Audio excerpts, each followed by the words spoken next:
اعوذ باللہ من الشیطان الرجیم بسم اللہ الرحمن الرحیم یا ایھا الذین آمنوا هل ادلکم علی تجارۃ تنجیکم من عذاب علیم تؤمنون باللہ ورسولہ وتجاہدون فی سبیل اللہ باموالکم وانفسکم ذالکم خیر لکم ان کنتم تعلمون یغفر لکم ذنوبکم ویدخلکم جنات تجری من تحتها الانہار ومساکن طیبۃ فی جنات عدن ذالک الفوز العظیم واخری تحبونها نصر من اللہ وفتح قریب وبشر المؤمنین صدق اللہ العظیم۔ سورۃ الصف کی آیت نمبر 10 سے آیت نمبر 13 تک ان آیات کے ترجمہ اور تفسیر پر مبنی ہے آج کا درس قرآن، اور آیت نمبر 10 سے سورۃ الصف کا دوسرا اور آخری رکوع جو ہے یہ شروع ہوتا ہے۔ گزشتہ آیات میں اللہ تعالیٰ نے ہدایت سے منہ موڑنے والے اور پھر حق کو جھوٹا کہنے والوں کے بارے میں اللہ نے فرمایا وَمَنْ أَظْلَمُ مِمَّنِ افْتَرَىٰ عَلَى اللَّهِ الْكَذِبَ وَهُوَ يُدْعَىٰ إِلَى الْإِسْلَامِ کہ اس سے بڑھ کر کون ظالم ہے کہ جو اللہ پر جھوٹ باندھے اور اس حال میں کہ اسے دعوت دی جائے اسلام کی طرف، کہ بجائے حق بات کو اسلام کو قبول کرنے کے بجائے مختلف ہیلے بہانوں سے ایک تو حق کے راستے میں رکاوٹ بھی بنے اور خود بھی اسے جو ہے قبول نہ کرے۔ آج کی آیات میں اللہ تعالیٰ دو چیزوں کا ذکر فرما رہے ہیں۔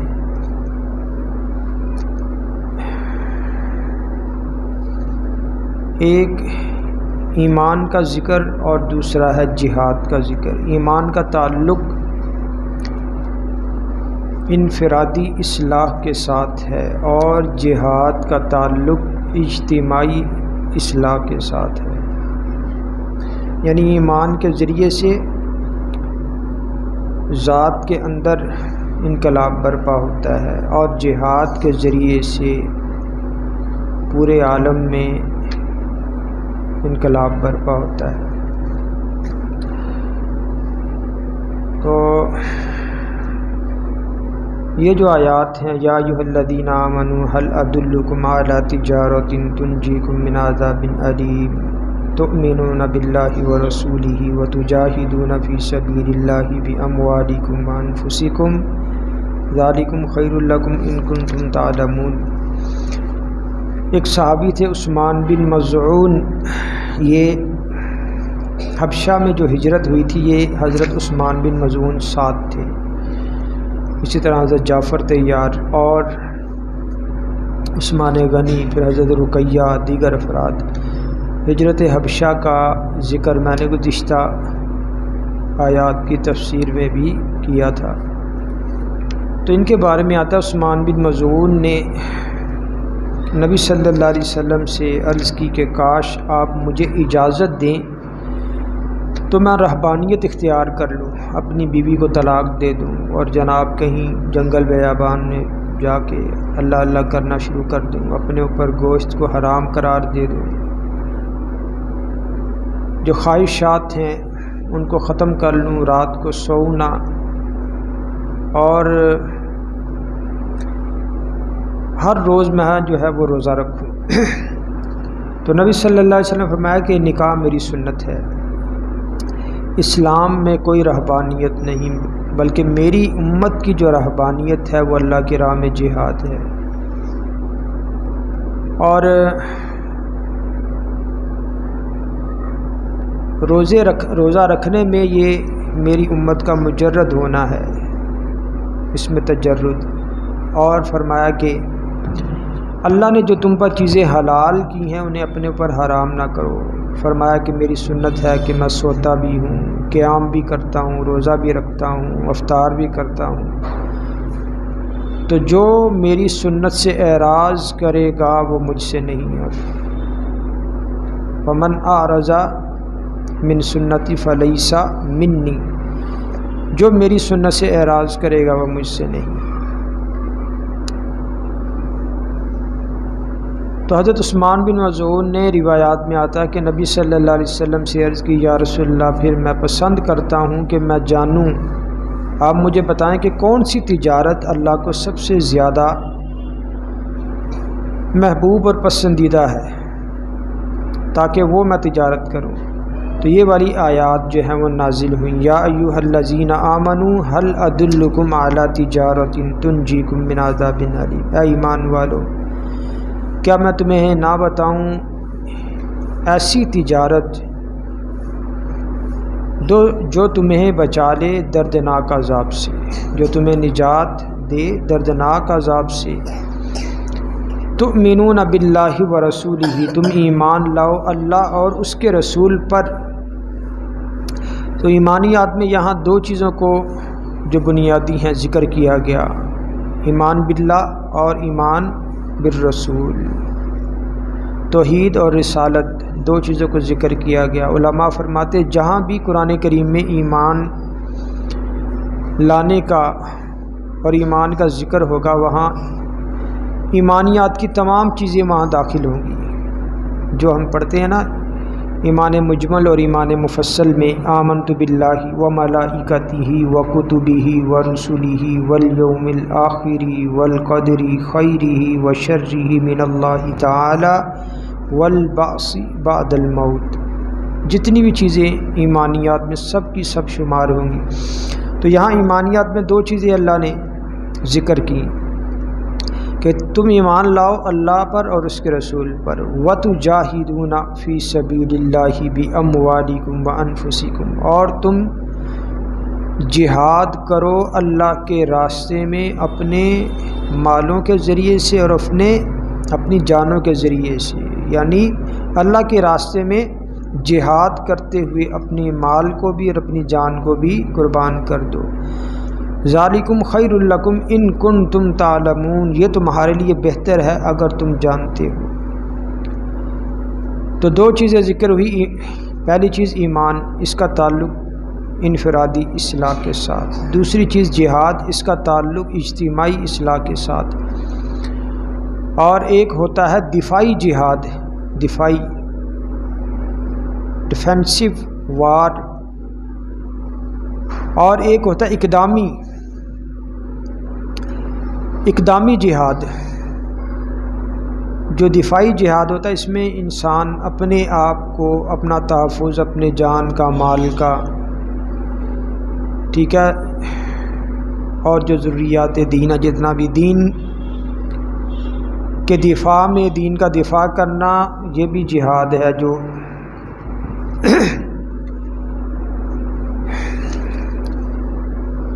دین کے دفاع میں جہاد کیسے ہوگا کہ انسان بدعت کے خلاف علم جہاد بلند کرے، سنت پر عمل پیرا ہوتے ہوئے۔ اچھا، دوسرا اقدامی جہاد ہے کہ جب معاشرے میں فساد بہت پھیل جائے، جس طرح جسم کے کسی حصے میں پھوڑا بن جاتا ہے تو پھر اس کا آپریشن کرنا پڑتا ہے، اس کو چیرنا پڑتا ہے، اسی طرح معاشرے میں وہ لوگ کہ جو اللہ اور اس کے رسول کی نافرمانی کر رہے ہیں، تو اللہ اور اس کے رسول کے جتنے بھی احکام ہیں یہ کیا ہیں، ان پر عمل پیرا ہوا جائے تو یہ امن کا ذریعہ ہے۔ تو جو لوگ اللہ اور اس کے رسول کی نافرمانی کرتے ہیں تو اس سے ظاہر ہوا کہ وہ فساد فی الارض، زمین میں فساد کے مرتکب ہو رہے ہیں۔ تو ایسے لوگوں کا خاتمہ کرنے کے لیے جو جہاد کیا جائے گا اس کو کہتے ہیں اقدامی جہاد۔ جیسے آج کل فلسطین میں فلسطین والوں نے کیا کیا، اب پاکستان بنا 1947 میں اور اسرائیل بنا 1948 میں،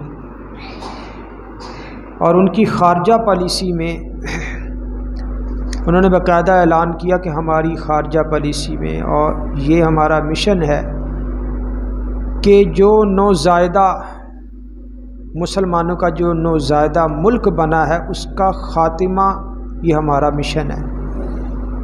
اور اس وقت نوزائیدہ کون تھا؟ وہ پاکستان تھا۔ خیر، تو ہٹلر نے آ کے جب جرمنی میں ہزاروں لاکھوں یہودیوں کا جناب اس نے صفایا کر دیا، ڈھیر لگا دیے ان کے، تو چند اس نے باقی رکھے۔ کہنے لگا میں نے یہ باقی چند اس لیے چھوڑے تاکہ لوگوں کو سمجھ آئے کہ میں نے انہیں مارا کیوں تھا۔ جب ان سے واسطہ پڑے گا دنیا کا، وہ دیکھیں گے یار یہ اتنے شریر، اتنے چال باز، دجال، فریبی ہیں، تو کہیں گے یار صحیح ہٹلر نے ٹھیک کیا تھا۔ اچھا، اب کوئی بھی ملک ان یہودیوں کو، بڑی بڑی جو طاقتیں، برطانیہ، فرانس، جرمنی سے تو نکالے گئے، امریکہ، بڑے بڑے ملکوں نے، کسی نے بھی ان کو پناہ نہیں دی۔ جہاز بحری بھر بھر کے جا رہے ہیں اور جناب وہاں پہ بھیک مانگ رہے ہمیں پناہ دے دو، کوئی بھی نہیں دے رہا۔ تو یہ فلسطینیوں نے پناہ دی اور یہ نیکی ان کے گلے پڑ گئی۔ یہ پناہ گزین ہے، وہاں پہ پناہ لینے آئے، تو وہاں پہ پھر انہوں نے قبضہ ایسا کیا کہ وہ آپ کے سامنے کیسے جناب مسلمانوں کو بے دخل کرنا شروع کیا۔ تو اللہ جزائے خیر عطا فرمائے حماس کو کہ جو تنظیم اس میں جو ہے وہ اس نے پہل کی ہے، اور اللہ تعالیٰ فلسطین کے مسلمانوں کی اللہ مدد فرمائے۔ قبلہ اول ہے کہ جہاں حضور صلی اللہ علیہ وسلم نے انبیاء کی امامت فرمائی مسجد اقصیٰ میں، تو حضور صلی اللہ علیہ وسلم کو امام الانبیاء کا لقب ملا تھا۔ قبلہ اول ہے مسلمانوں کا، اس کی بڑی جو ہے فضیلت۔ حضرت عمر فاروق رضی اللہ تعالیٰ عنہ کے دور خلافت میں یہ جو ہے وہ فتح ہوا تھا۔ تو یہ بھی کیا اقدامی جہاد ہے۔ بڑے بڑے روشن خیال جناب کہ جو نام کے مسلمان ہیں انہیں اب یاد آ گیا کہ جناب اب یہ حماس میں جو مجاہدین یہ کر رہے ہیں یہ خون خرابہ ہے اور یہ فلاں چیز ہے فلاں۔ بھائی جب فلسطینیوں کے ساتھ ہوتا تھا اس وقت تم کہاں تھے؟ اتنے سال ان کے ساتھ ہوا۔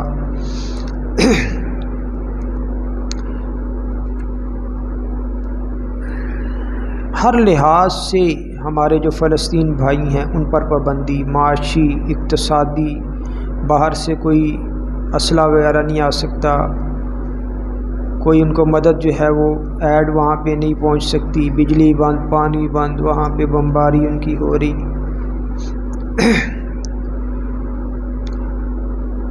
تو دیکھو اب کس کس کے نصیب میں آتا ہے فلسطینیوں کے ساتھ کھڑے ہو کر باطل کا، یہودیوں کا مقابلہ کرنا۔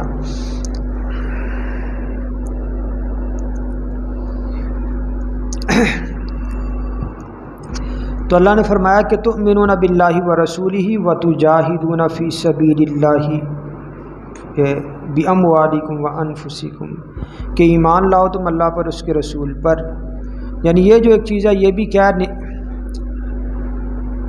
یہ اللہ سے تجارت ہے، ایسی تجارت ہے کہ جس سے دردناک جو عذاب ہے، آخرت کا عذاب بھی، دنیا کی تکالیف بھی یہ دور ہونے والی ہیں۔ وَتُجَاهِدُونَ فِي سَبِيلِ اللَّهِ بِأَمْوَالِكُمْ وَأَنفُسِكُمْ، اور یہ کہ تم جہاد کرو اللہ کے راستے میں اپنے مالوں اور اپنی جانوں کے ذریعے سے، کہ یہ بھی ایک ایسی تجارت ہے کہ اس کا نفع کیا ہے؟ اس کے نفع کے طور پر جہنم کا جو دردناک عذاب ہے اس سے نجات جو ہے وہ ملنے والی ہے۔ ذالکم خیر لکم ان کنتم تعلمون، یہ تمہارے لیے بہتر ہے اگر جو ہے تم جانتے ہو، یعنی تم اس بات کو جانتے ہو۔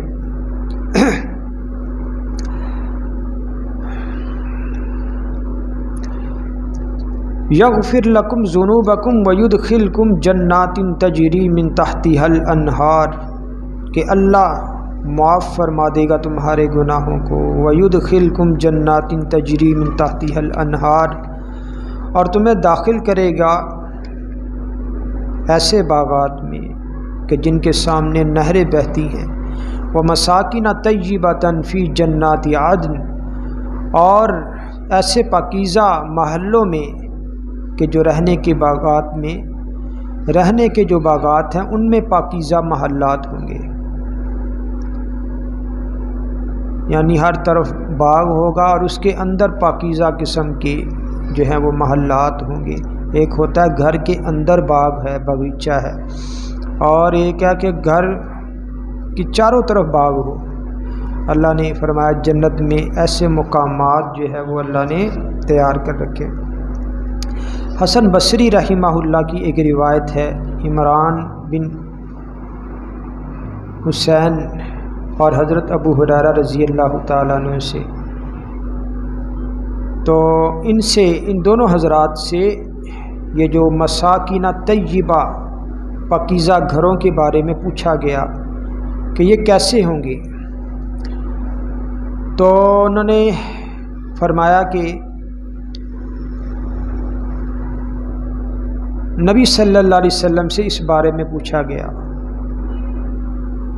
کہ یہ مساکین طیبہ پاکیزہ محلات یہ کیسے ہوں گے، ان کی کیا کیفیت ہوگی، کس طرح بنے ہوں گے، کیا چیز ہے اس میں؟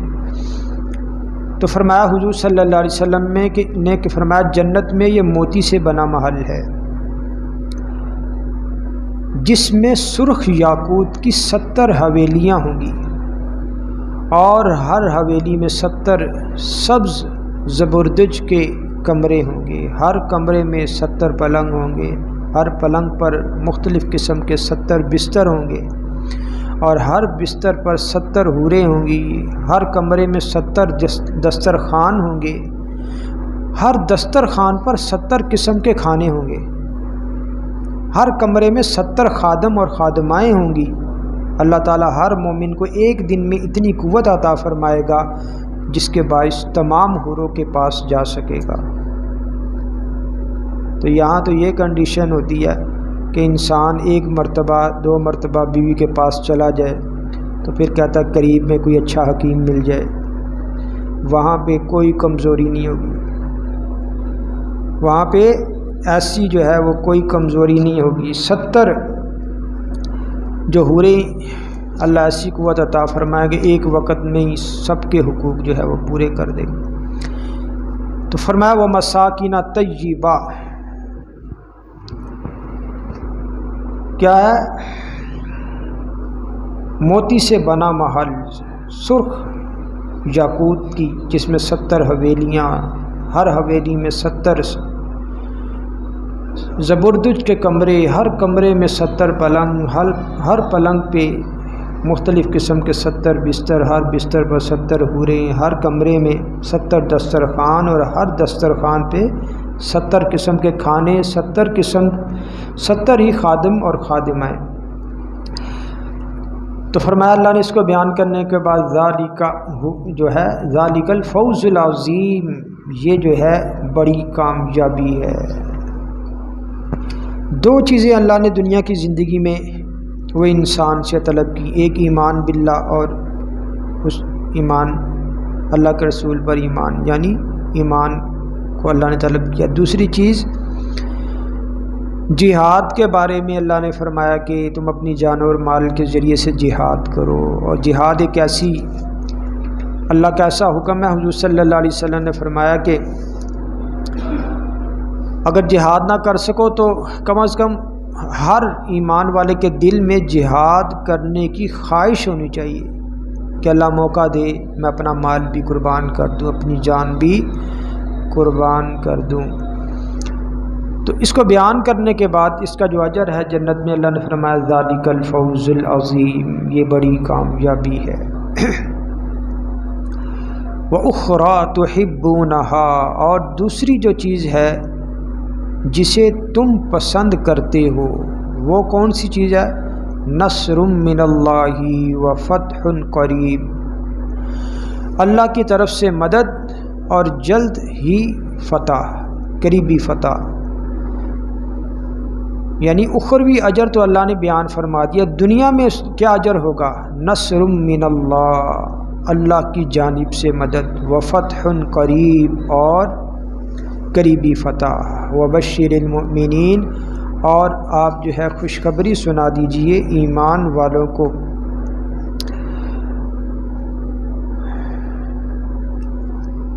تو یہاں آیت نمبر 9 جو پہلے رکوع کی آخری آیت ہے، هو الذی ارسل رسولہ بالہدی ودین الحق لیظہرہ علی الدین کلہ ولو کرہ المشرکون، کہ اللہ وہ ہے کہ جس نے بھیجا اپنے رسول کو ہدایت کے ساتھ، سچے دین کے ساتھ، تاکہ غالب کر دے وہ اس کو تمام دینوں پر، لیظہرہ علی الدین کلہ۔ تو اللہ نے آج کی آیات میں فرمایا کہ یہ جو دین اسلام ہے دلیل کے اعتبار سے تو رہتی دنیا تک پوری دنیا میں غالب ہے دلیل کے اعتبار سے، لیکن جو ظاہری غلبہ آئے گا، جیسے حضور صلی اللہ علیہ وسلم کے زمانے سے لے کے جنگ صفین جو تھی 50 سال کا جو عرصہ ہے، اس میں جیسا یہ غلبہ تھا، اور پھر جیسا غلبہ حضرت عیسیٰ علیہ السلام کے دور میں آئے گا، اب جو درمیانی جو وقفہ ہے اس میں غلبہ کیسے آئے گا؟ وہ ایک چیز ہے ایمان، دوسری چیز ہے جہاد، یہ دو چیزیں ہیں۔ تو ان دونوں چیزوں کا اخروی اجر بھی اللہ نے بیان فرما دیا، اور دنیاوی جو بدلہ ہے وہ بھی اللہ نے بیان فرما دیا کہ نصر من اللہ وفتح قریب،